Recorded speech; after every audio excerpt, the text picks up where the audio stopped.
Castlevania 3 is a fantastic game on the NES, but like most games on the system, it's prone to a few bugs. In this video, we'll take a look at 3 different glitches, all involving the staircases in the game. While there's not a lot of practicality to the glitches, they're easy to pull off, and they can produce some pretty cool effects. Let's take a look.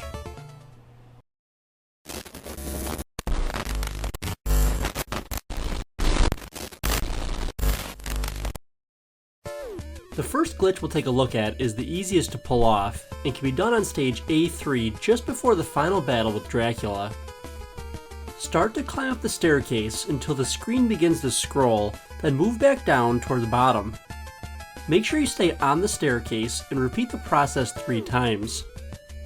On the third descent, continue holding down on the D-pad and you'll continue past the staircase into thin air. If you move up and down the staircase more than 3 times, the glitch will still work, but less than 3 times and it will not. The key is to move far enough on the stairs to make the screen begin to scroll, and 3 times on the stairs is the magic number. In this instance, the screen will continue to loop, making this example a little limited, so let's take a look at another area where the effects are a little more interesting. Another area you can perform this glitch is on stage 2-4 at the very top of the clock tower. Again, move up and down the staircase 3 times, then continue upward and off the screen. This brings you to a glitched subspace that you can now move through and explore. Once you enter these areas, the only way out is usually by death, such as falling into a pit, getting killed by an enemy, or waiting for time to run out if you get stuck. You can find a variety of enemies in these worlds, and even bosses such as this one in the clock tower. If you manage to defeat a boss and collect the orb while in a glitched area, the game continues but drops you off back at the beginning of the first stage. While the first glitch can be performed by any character, here's one specific to Sypha by using the ice spell.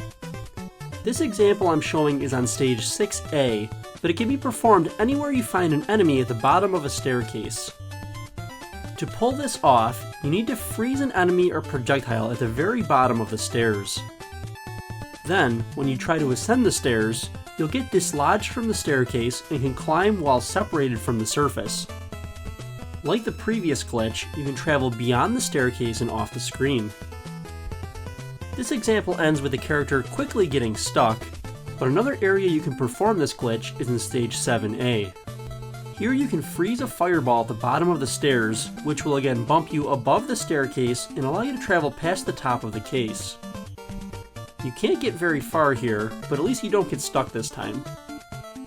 The final glitch is performed using your secondary character and seems to work best with Grant. In the beginning of the ghost ship in level 4A, go to the staircase at the end of the first segment. This time, go all the way down the stairs and at the very last moment switch to your secondary character. When the screen switches, immediately press up and return back up the stairs. Keep pressing up when you get to the top, and you'll continue to ascend on an invisible flight of stairs. In order for this glitch to work, the character switch must occur at the very last frame of animation. You'll know you've done it correctly if your feet are together as you make the change. Just like before, you can travel through a network of glitched screens filled with enemies and areas for you to explore. Another place you can exploit this glitch is in the first section of the swamp in stage 4-1. This area opens a huge world to explore that gets more bizarre the deeper you go. You can find enemies that transform, screens that split, and your character will even morph into an axe. This is one of the largest worlds that I've found, and it can continue on through many different screens. While all of the examples so far are pretty much just for fun, here's a situation where the staircase glitch is actually useful. Near the beginning of stage 9-1, you can perform the character change glitch to skip the entire section, leading you right up to the second part of the stage. You're then able to proceed through the level as normal. Aside from the examples that I've shown, you can actually pull off these glitches in a number of different places throughout the game. If you're feeling inspired, you should give it a try and see what you can find. Otherwise, I hope you found this video entertaining, and thank you for watching.